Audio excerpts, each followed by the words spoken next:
Lisa Carter stood at the edge of the Great Hall of the Galactic Council and tried to keep her voice calm as the chamber lights dimmed and the alien delegates began to argue about humanity again.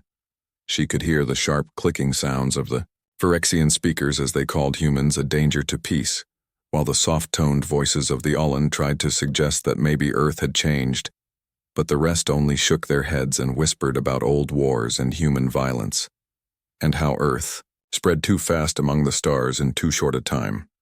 Lisa had spent years trying to change their minds.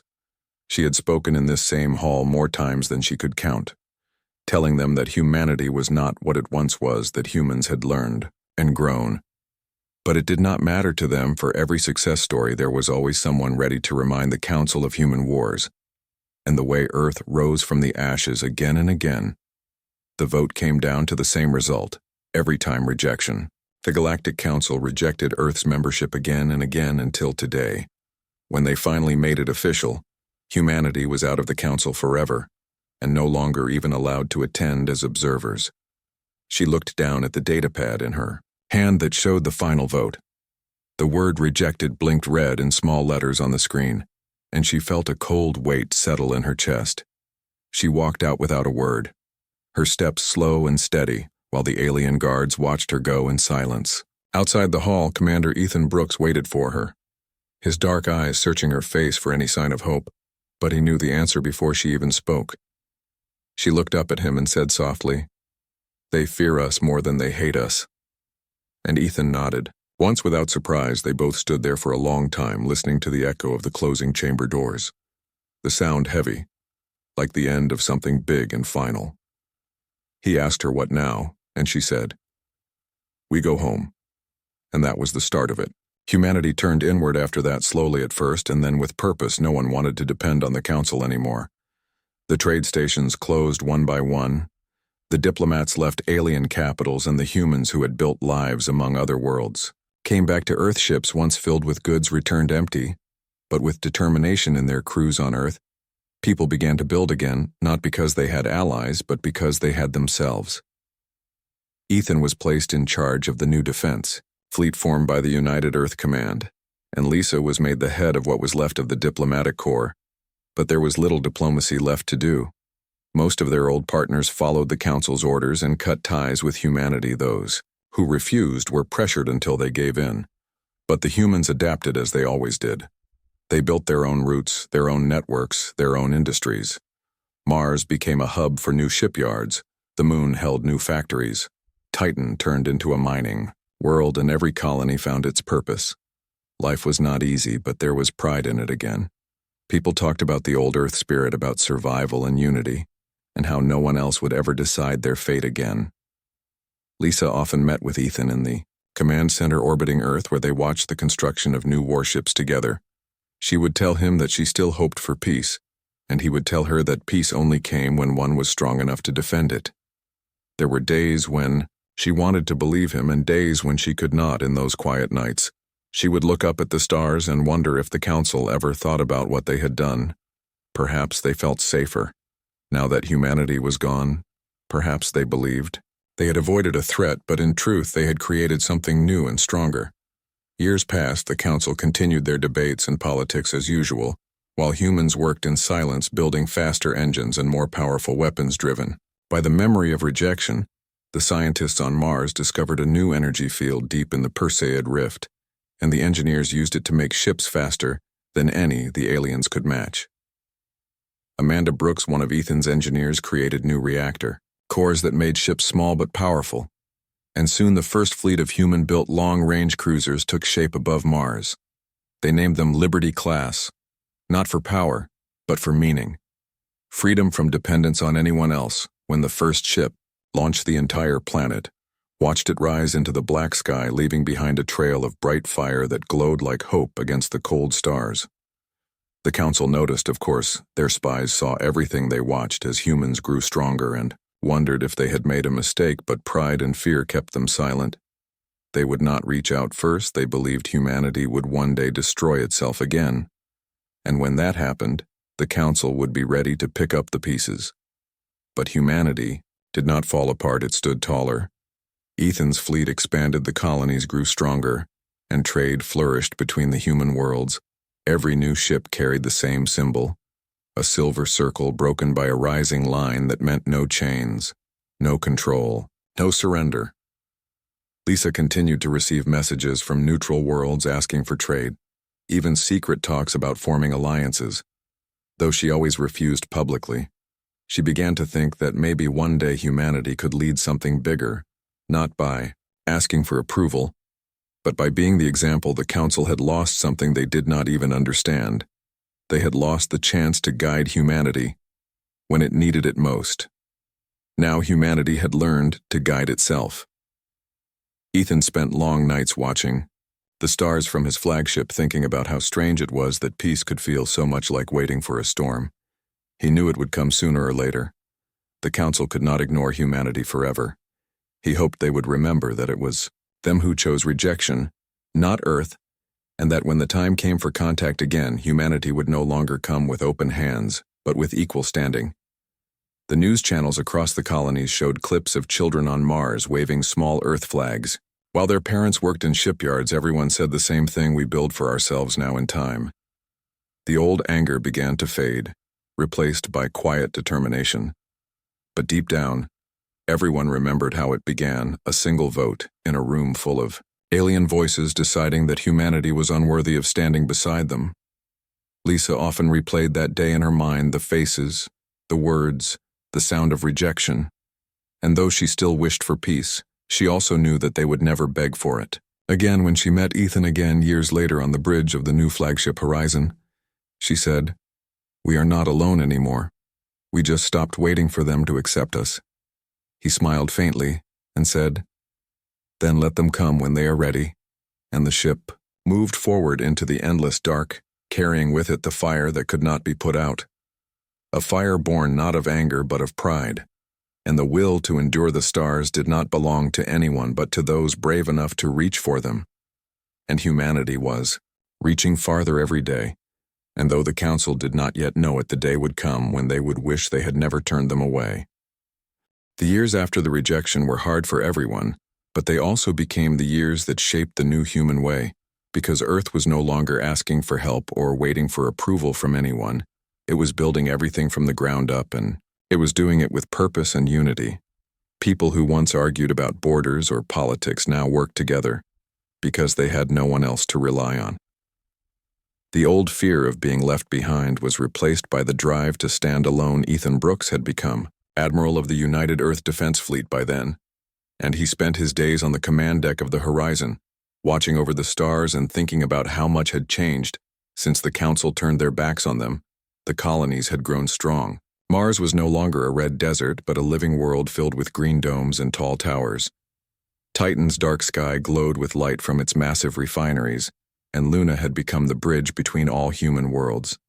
Amanda Brooks, his younger sister, and the chief engineer of the fleet had designed reactors that used the new Perseid energy field, discovered a few years back.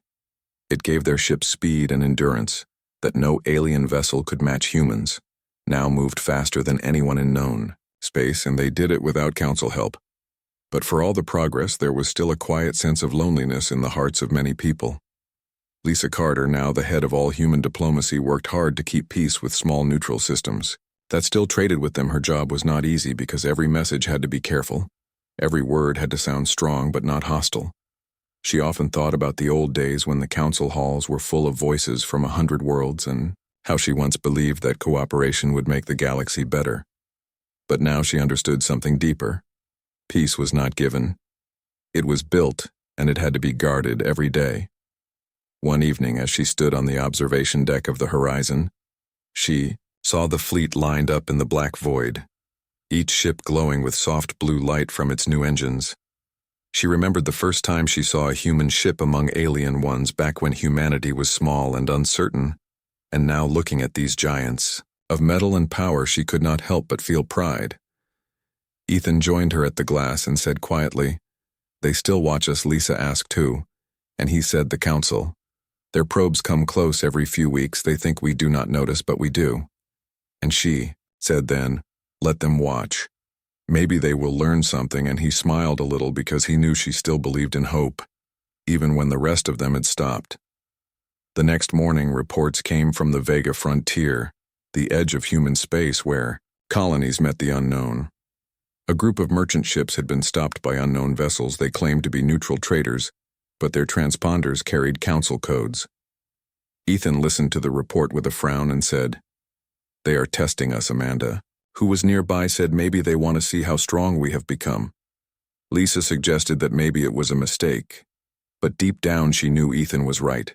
They were testing humanity, and the test was only beginning. The next few months were tense as the council ships continued to appear near human borders. They claimed to be patrolling against pirates, but their presence grew larger and more frequent. Ethan sent patrols to shadow them without engaging, but the tension spread through the colonies. People began to talk about war, though no one wanted it. The news channels filled with debates and old wounds reopened.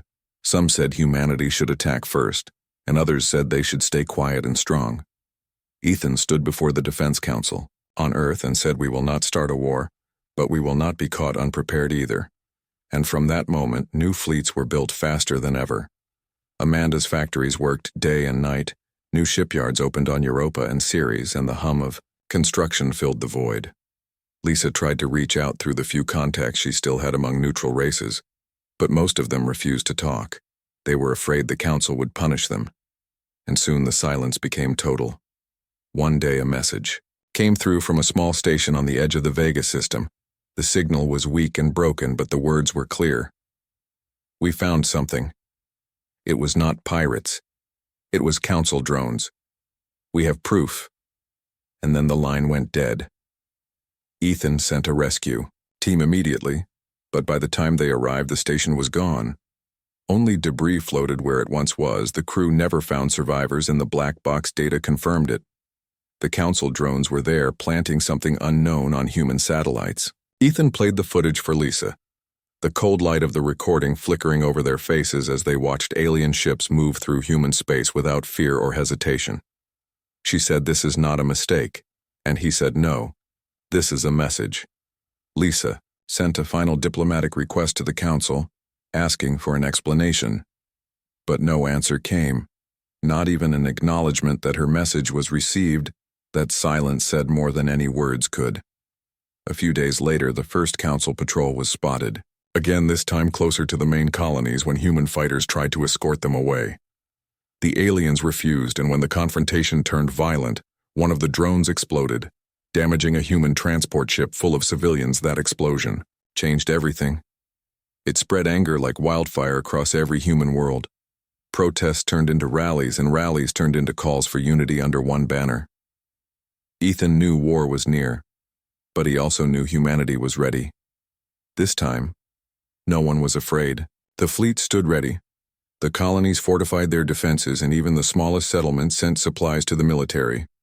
Amanda coordinated ship production from Mars, and every day she sent Ethan reports of progress. She told him, "We can match them ship for ship, soon maybe even surpass them," and he said, "Good, but we will fight only if we must."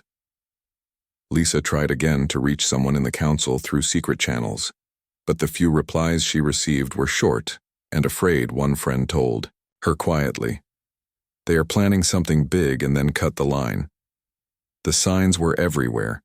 Council fleets were moving, and their news networks began spreading lies about human aggression, claiming Earth had attacked their borders. First, Lisa showed Ethan the reports and said they are preparing their people for war. And he said then it has already started. The following weeks were filled with preparations, ships fueled, soldiers trained, and supply lines stretched across the stars. Yet despite the looming fear, there was also unity. Like never before, people on Earth watched their skies and said, "We will not bow again." The rejection that once hurt so much had become their strength. Lisa looked at Ethan one last time before he departed for the Vega front and said, "Promise me you will try for peace one more time." He nodded and said, "I always do." And then he turned away as the horizon rose into the sky, its engines lighting the darkness below. Humanity was no longer a scattered species, begging for acceptance. It was a single force bound by determination and the will to stand free. And though the council believed they could still control the future, they were wrong, because the humans they had rejected had become something stronger than anyone expected. And in the silent black between stars, the war that no one wanted was already beginning to breathe. The silence between the stars before a storm was heavy and cold, and Ethan Brooks could feel it every time he looked out from the command deck of the horizon. He had seen many battles in his life, but never one like this, because this time he was not fighting for land or for a single nation. He was fighting for all of humanity, and everyone knew it. The Vega frontier had become the line that divided peace from war. Fleets moved like shadows across the darkness, and every signal, every movement, was watched and measured. Lisa Carter sat in her office on Earth trying to find any way to stop what was coming.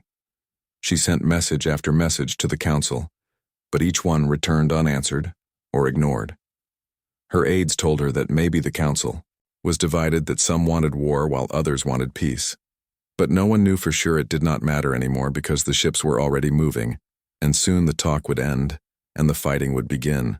Amanda Brooks worked from her lab on Mars, barely sleeping as she and her team prepared the new defense systems. The new energy shields were still unstable, but she believed they could turn the tide of any battle. She kept telling herself that her work might save lives, even if her brother had to risk his to use it. Ethan knew she was pushing too hard, but he said nothing because he needed her brilliance now, more than ever. The reports coming in from the frontier were clear. Small council patrols were testing the borders again, claiming to look for pirates, but their drones were mapping every colony and every fleet position.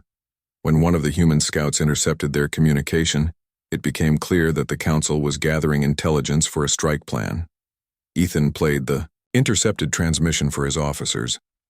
The alien voice said the humans must be contained before they expand further, and the word contained echoed in the room like an insult. Ethan turned off the playback and said quietly, "They see us as a disease, not as equals," and everyone in the room knew he was right. Lisa finally received a short message from one of her few remaining contacts in the council. The message said they are preparing something called Directive 17, and then the signal went dark.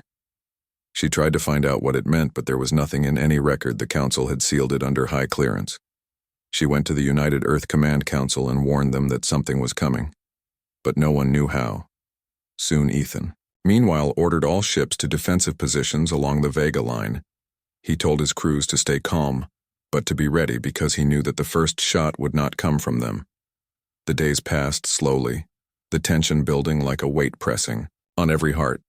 And then it happened. A convoy of human ships carrying supplies to the frontier colonies was intercepted by a council task force. The aliens claimed it was a mistake, but when one of the human captains refused to stop, they opened fire. The convoy tried to flee, but half of them were destroyed before reinforcements arrived.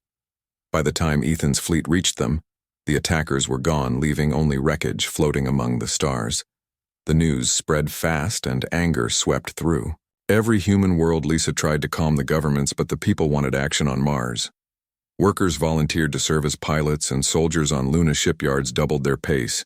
Even on Earth, crowds filled the streets chanting words that had not been spoken since the early days of the space age. "We stand alone and we will not bow."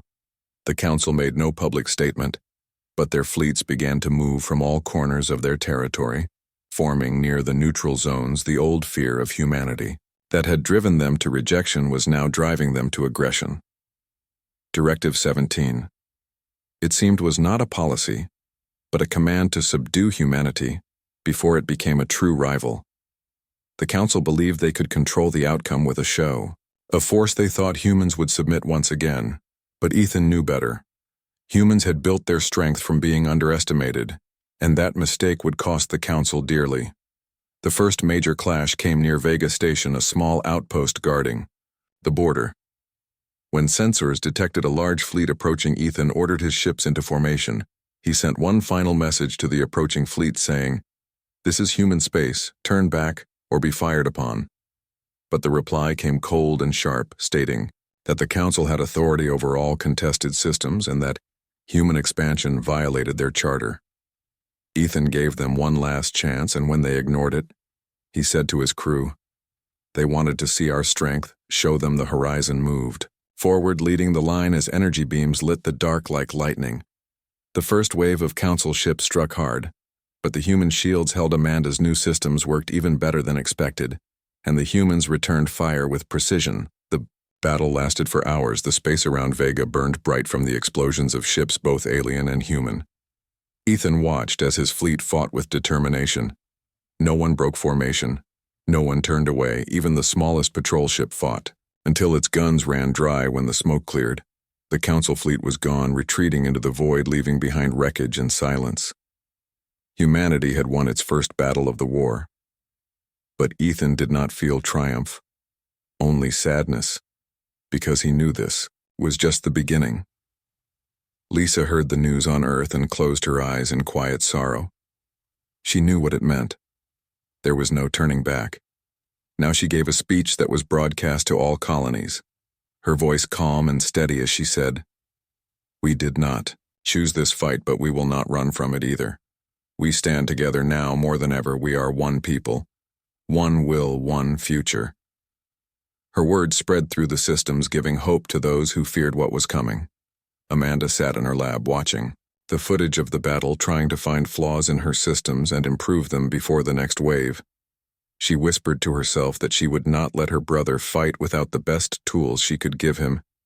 And she kept working even as the night sky over Mars glowed red from the reflection of the shipyards below on the Council worlds. Panic began to spread among the delegates because no one had expected the humans to win the first fight their fleets were supposed to break quickly. But instead they stood like iron and hit back with power that few believed possible. Some of the alien leaders began to question the wisdom of the war. But others pushed harder, claiming that humanity must be destroyed before it becomes unstoppable. In that division, the Council began to crack and the seeds of their own downfall were sown. Ethan gathered his officers after the battle and said, "This victory means nothing if we become like them. We fight to live, not to conquer." And everyone nodded. But deep down, he knew the line between defense and domination was thin and hard to hold. Lisa continued to send offers for peace, even though none were answered, because she still believed that somewhere among the Council, there were voices that wanted to end this madness. She refused to give up hope. Even when Ethan told her hope will not stop their guns, she said then it will keep us human, and he could not argue with that. The war had begun, not with grand speeches or declarations, but with fear, mistrust, and pride. And now there was no easy way to stop it. But through the fire that both sides had lit together in the end, humanity would learn that strength came with a price, and the Council would learn that rejection came with consequences, far greater than they had ever imagined. The first war between the Galactic Council and humanity began without a grand declaration or ceremony. It started with a single flare of light over the Vega frontier when the Council fleets crossed into human space with banners of order and peace, claiming that they were there to restore balance, but everyone knew the truth. They came to take back what they had once rejected. They believed that humans would kneel again.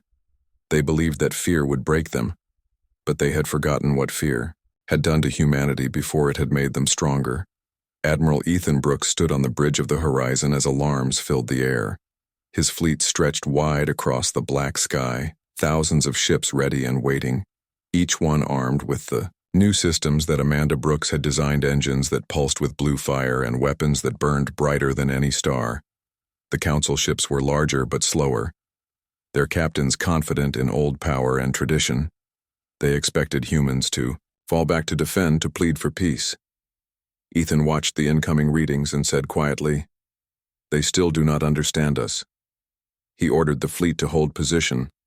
The first shots came from the Council. Bright streaks of light crossing the void. Like spears, the shields flared around the horizon as energy waves rippled through the hull. Amanda's systems held the line, and for a moment, silence returned. Then Ethan gave the only command that mattered: fire, and the sky came alive with human. Defiance beams of white light tore through the darkness, striking the alien fleet faster than their sensors could react. The Council had never seen tactics like these. Humans moved with fluid precision, every ship communicating through fast AI links, sharing data instantly while the Council relied on slow command chains within minutes. The front line of alien cruisers began to break and retreat, but Ethan did not pursue. Instead, he ordered his ships to protect the colonies. The war was not about revenge. It was about survival. Amanda watched from her control station on Mars as data from the battle streamed across her screens. Her hands shook, not from fear, but from awe. The systems worked better than she ever imagined, and for the first time in her life she realized that humanity might not only survive but win. Lisa Carter stayed on Earth. Listening to reports from the front lines, she spoke to leaders of every colony, keeping them united through calm and courage.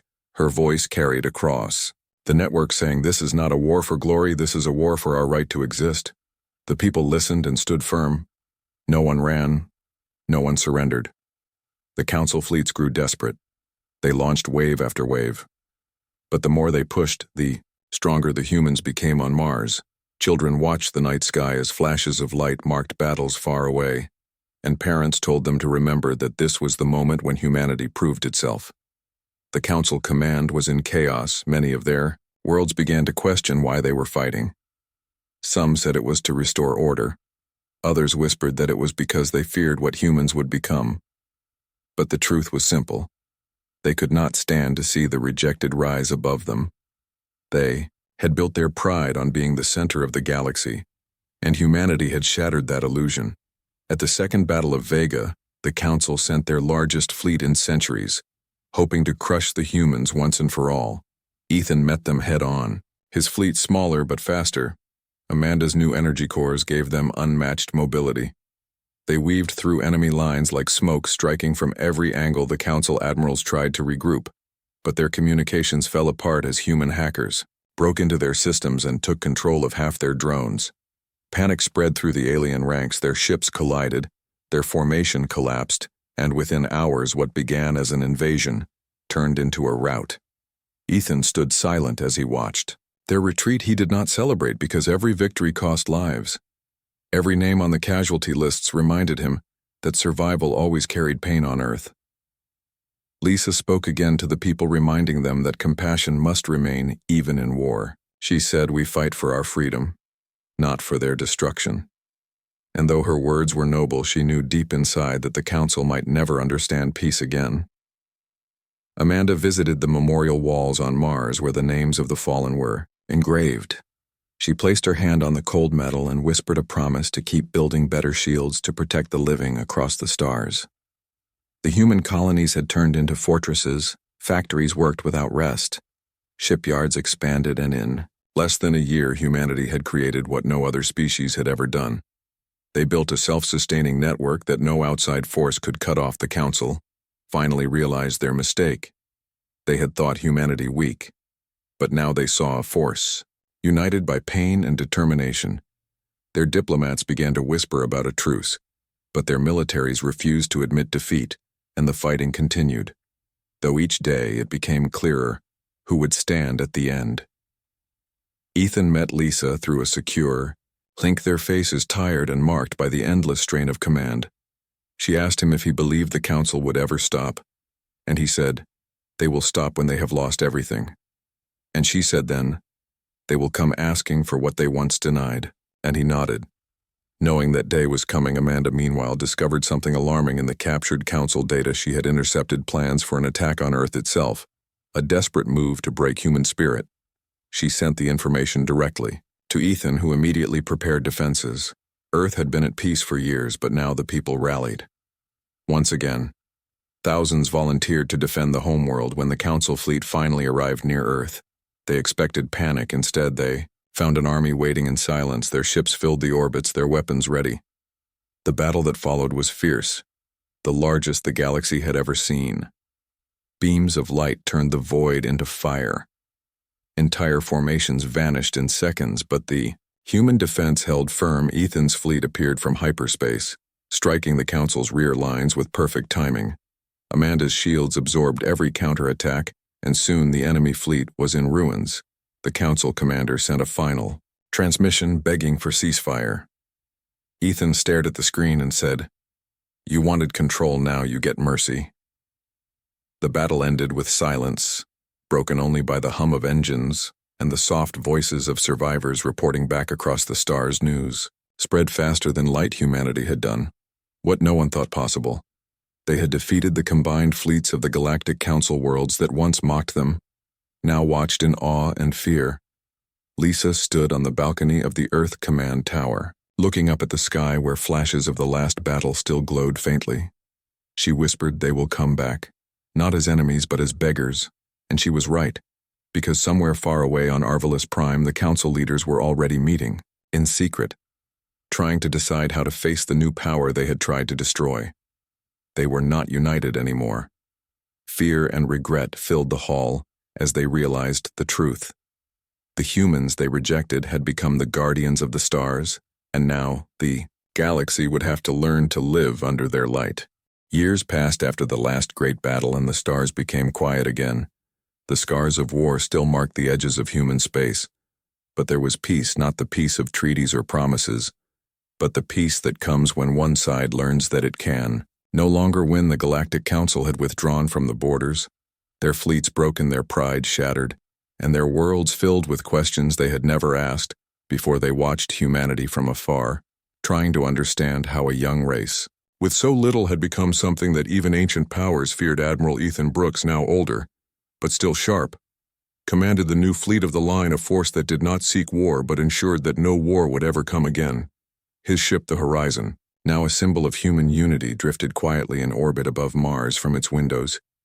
He could see the great shipyards that Amanda Brooks had built, where thousands of workers crafted new vessels not for conquest, but for exploration. Amanda herself had become known across every colony as the architect of the new era. Her designs now focused on rebuilding what had been lost during the war. She spent long hours in her lab, developing systems that could heal worlds instead of destroy them yet.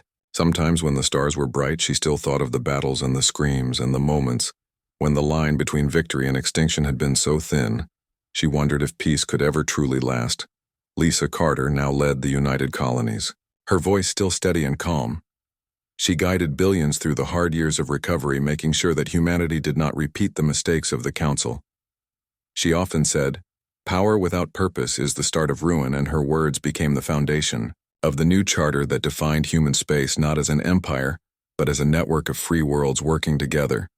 The colonies listened because they remembered what unity had achieved, and they knew what division had once cost them. Far beyond the human borders, the Council was breaking apart. Their member species argued among themselves. Some blamed the humans, others blamed their leaders, but all of them feared what the future might bring. The Council's central world, Arvalus Prime, once filled with arrogance, now lay quiet. Its grand halls empty and its fleets scattered. Its leaders no longer spoke with authority but with regret. Many of them sent messages to humanity asking for talks, for peace, for trade. But humanity remembered the years of silence, the years when they had begged for recognition and been denied. So Lisa chose not to reply. Instead, she told her people that respect must be earned, not requested, and that humanity would not kneel again. Ethan watched the reports and knew that Lisa was right. But he also knew that the galaxy was changing too fast for anyone to control. Amanda came to see him one night, bringing with her new data from the deep space sensors. Strange energy readings had appeared beyond the known rim. Nothing like the Council. Nothing like human technology. Ethan studied the data and said, "Maybe this is what comes after every war. Something new. Something waiting to see what is left." Amanda nodded, but she could not hide her worry. She had built defenses for every kind of weapon known, yet what lay beyond the rim was unknown. Lisa later joined them through the secure link, her face thoughtful. As always, she listened to their report and said, "If there is something out there, then we must meet it as explorers, not as soldiers. Humanity has earned the right to look forward, not backward." Ethan agreed, though a part of him would always remain ready for battle. He knew that peace required strength and vigilance, so he ordered a fleet of exploration to be prepared, ships with long-range drives built using Amanda's latest engines, designed not for war, but for endurance. Weeks later, the first fleet of explorers launched from Mars. Thousands gathered to watch as the ships rose into the sky, leaving behind trails of silver light among the stars. Hope burned bright once more.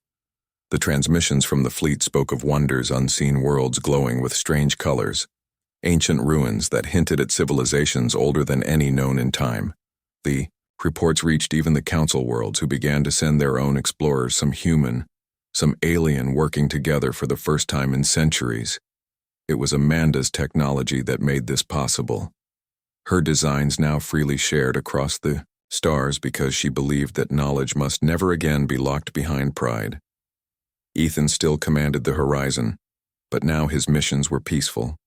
He visited worlds to sign new alliances and help rebuild what had been destroyed. On one such journey, he met a delegation from the former council worlds, their leader, a quiet being named Celis, who bowed before him and said, "We feared you once, Admiral. Now we hope to learn from you." Ethan looked at him for a long moment and said, "Learn from us, but remember that we once learned by being ignored, and the lesson nearly destroyed the galaxy." Celis bowed again and promised that this time they would listen. Lisa later received news of that meeting and felt a small spark of relief. Maybe the galaxy could heal. Amanda continued her work until one evening she sat alone watching the twin moons of Mars. She thought of all that had happened, of the war, of the loss of the triumph, and she realized that humanity had changed forever. They were no longer the outsiders, they were the example, and with that came the weight of responsibility. She recorded a message that night, a message that spread across every human colony. She said, "We must remember who we were before we became strong, because that memory will keep us human." It became one of the most replayed messages in history. Years turned into decades. The Galactic Council no longer existed in its old form. Instead, a new assembly arose, one built on equality between all races. Humanity did not lead it, but guided it quietly from within. Ethan, Amanda, and Lisa became symbols of that unity, their names spoken with respect across thousands of worlds. When Ethan finally retired, he returned to Earth to live by the ocean. He would sit on the shore and watch the stars, thinking about all the friends who never came back. Amanda visited him, often bringing news from the colonies, and sometimes they would sit together in silence because words were no longer needed. They both knew that humanity had walked through fire and come out brighter. Lisa eventually passed her leadership to a new generation, but her teachings remained engraved in the hearts of all humans and aliens who lived under the same sky. And in the end, the galaxy was no longer a place of fear. It was a place of hope on the last night of his life. Ethan looked up at the sky and saw a new constellation forming, the ships of the new exploration fleet returning home, their lights shining across the blackness. He smiled and whispered to the stars, "We are still here," and that was the truth of it. Humanity had been rejected, had been tested, had been broken and rebuilt, and now they stood among the stars, not as rulers, not as conquerors, but as the proof that no force, no council, no ancient empire could ever silence a species that refused to give up the galaxy. Turned slowly around them, full of life, full of promise, and for the first time in history, every world, human or alien, shared the same dream that the light of understanding would never again fade from the stars.